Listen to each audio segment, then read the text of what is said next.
Great question from Liam about scalping prices when big bets come into the market.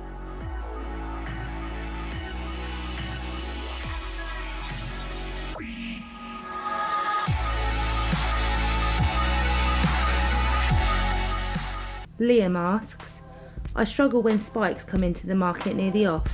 Is this normal? How do you deal with it? Okay, so awesome question there, Liam.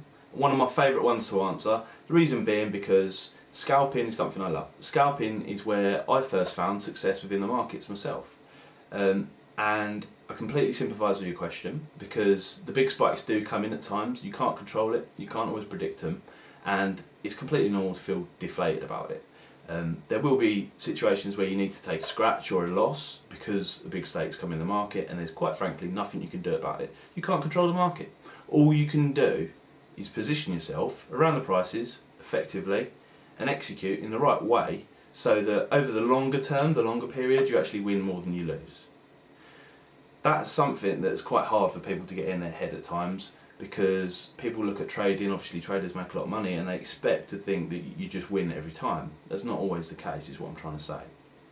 So, you know, we know that when the big stakes come in you feel deflated. Ultimately you can't control when Johnny Footballer or somebody with too much dosh just decides to turn up and have a couple of grand bet because they don't care, because it means that money means nothing to them, and that will move the market momentarily, depending on where it is more than some points more than others. All you can do is sit around the prices and actually behave in the right way. So by executing in a systematical approach and not getting emotionally drawn into it and feeling like a loser just because that came in and you can't control it, is probably the best place to start. Now the advice I can give you in terms of the betting markets is based around liquidity when it comes to scalping. So if you look at this example, you can see that over a period of time liquidity increases and decreases. Now that's understandable, it's a betting market. Coming up to the post time in a horse race, there's different points of activity, there's different points of coverage in media, there's lots of different groups of people getting involved for different reasons.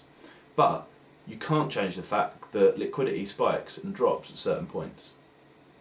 By knowing when it spikes and drops, it allows you to put yourself in a safer position to discipline your positioning within the market and actually be in a position where you can open a trade with less risk, and if that big spike comes then so be it, it comes sometimes and you have to take the loss. But what I'm saying is you give yourself more opportunity to defend yourself, and that's what scalping is all about. And that's something you need to accept in your mind as well.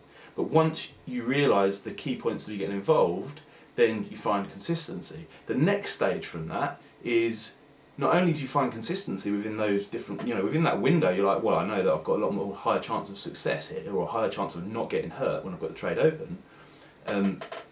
You can then look at stakes, because the volume as well, depending on what's happening with the volume, it makes it easier to turn over different stakes. And it will be a lot harder to turn over the stakes when there's less liquidity. That just makes sense. It's common sense, right? So the way to deal with those big spikes, Liam, is not to avoid them because they are unavoidable. It's a case of only playing and playing bigger and executing well in the moment, but playing the right point, playing the game at the right points is what I'm trying to say. Hopefully that's helpful to you, Liam.